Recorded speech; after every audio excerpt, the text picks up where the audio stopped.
მოგესალმებით და მე კვლავ გიბრუნდებით საფეხბურთო სიახლეებით. ესპანეთის საფეხბურთო ჩემპიონატის 32 ტურში ვილიარეალმა საკუთარ სტადიონზე სელტა 2-1 დაამარცხა და ბრინჯაოს მედლების მოპოვებისკენ კიდევ ერთი დიდი ნაბიჯი გადადგა.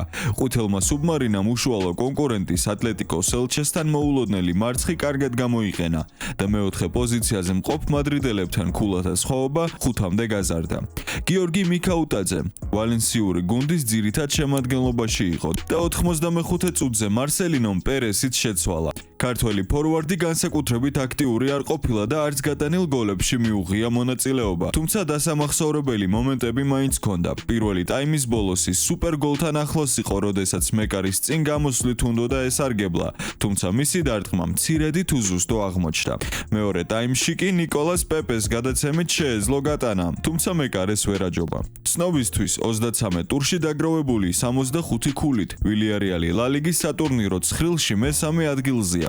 შემდეგ ტურში ყვითელ სუბმარინას დერბიელის ორმაის მიქაუტაძე და მისი თანაგუნდელები ლევანტეს უმასპინძლებენ და მატჩი თბილისის დროით 4 საათზე დაიწყება. აჟესთან მოგებული მატჩის შემდეგ გამართულ პრესკონფერენციაზე PSG-ს მთავარმა მწვრთნელმა ლუის ენრიკემ ბაიერნთან მოახლოებულ შეხვედრაზე ისაუბრა და ლიგა 1-ში მოპოვებული მორიგი გამარჯვება შეაფასა. ფიქრობ შედეგი სამართლიანია, რთული მატჩი გამოვიდა, იმიტომ რომ როცა თამაშს ზედმეტად მშვიდად იწყებ, შემდეგ პრობლემები გექმნება. ფიქრობ კონცენტრირებულები ვიყავით და მატჩს ვაკონტროლებდით, კმაყოფილი ვარ.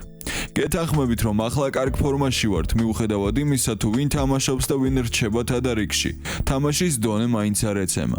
ფიქრობ ფორმის პიკზე საუკეთესო დროს გავდივართ, ვინაიდან ლიგა 1-ში რამოდენიმე მატჩი დაგვრჩა, ჩემპიონთა ლიგაზე კი ნახევარფინალი მოგვიახლოვდა.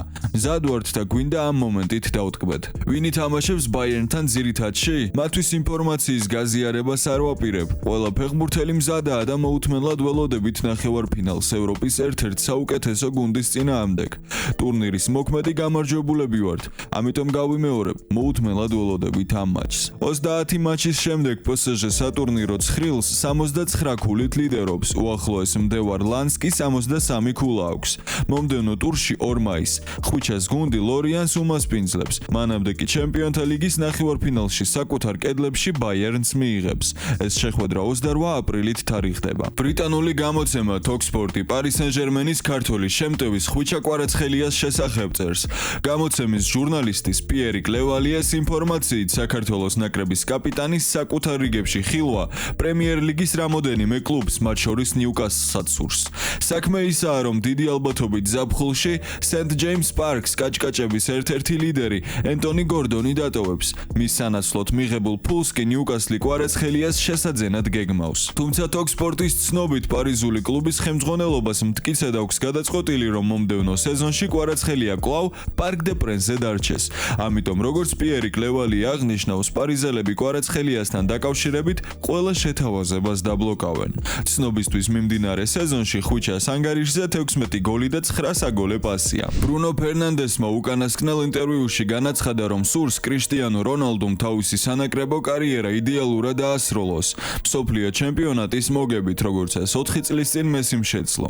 Manchester United-ის კაპიტანმა აღნიშნა, რომ განსაკუთრებული იქნებოდა თუ პორტუგალია შეძლებს 41 წლის რონალდუსთან ერთად მსოფლიო ჩემპიონატის მოგებას.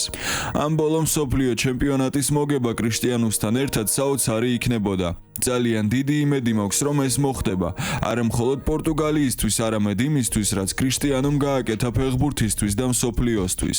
ცნობისთვის რონალდუ კარიერაში მე-6 მსოფლიო ჩემპიონატზე ითამაშებს, რაც რეკორდი იქნება. მიუხედავად იმისა, რომ მას კლუბურ დონეზე ყველაფერი აქვს მოგებული და პორტუგალიასთან ერთად ევროპის ჩემპიონიც გახდა, მსოფლიო ჩემპიონატი ერთადერთი მთავარი ტიტულია, რომელიც ჯერ არ მოუპოვებია. თუ 2026 წელს პორტუგალია ჩემპიონი გახდება, რონალდუ გაუტოლდება მესის სანაკრებო მიღწევას. არგენტინელმა 2022 წელს მსოფლიო ჩემპიონატი მოიგო. პორტუგალიას ძლიერი შემადგენლობა ყავს და ფერნანდეში იმ მოთამაშეებს შორისაა, რომლებიც რონალდუს მხარდაჭერას შეძლებენ. კრიშტიანო მსოფლიო ფეხბურთის ისტორიაში სანაკრებო დონეზე საუკეთესო ბომბარდირია, 143 გოლით, რაც კიდევ ერთხელ უსვამს ხაზს მის გამორჩეულ კარიერას. პორტუგალია მსოფლიო ჩემპიონატს 17 ივნისს დაიწყებს და კონგოს დემოკრატიულ რესპუბლიკას დაუპირისპირდება. შემდეგ კი უზბეკეთსა და კოლუმბიას შეხვდება. დაწერეთ კომენტარებში თქვენი აზრები ამ თემასთან დაკავშირებით. მოახერხებს თუ არა 51 წლის ლეგენდა კრისტიანო რონალდუ მსოფლიო ჩემპიონატის მოგებას, რადგან პორტუგალიას მართლაც ძალიან ძლიერი შემადგენლობა ეყოლება. დღევანდელი ვიდეო კი დასასრულს მიუახლოვდა. იმედია მოგეწონათ, ასეთ შემთხვევაში დააჭირე ლაიქის ღილაკს და გამოიწერე არხი. მე კი ძალიან მალე დაგიბრუნდებით სიახლეებით. მომავალ შეხვედრამდე და აბა, წარმატებები.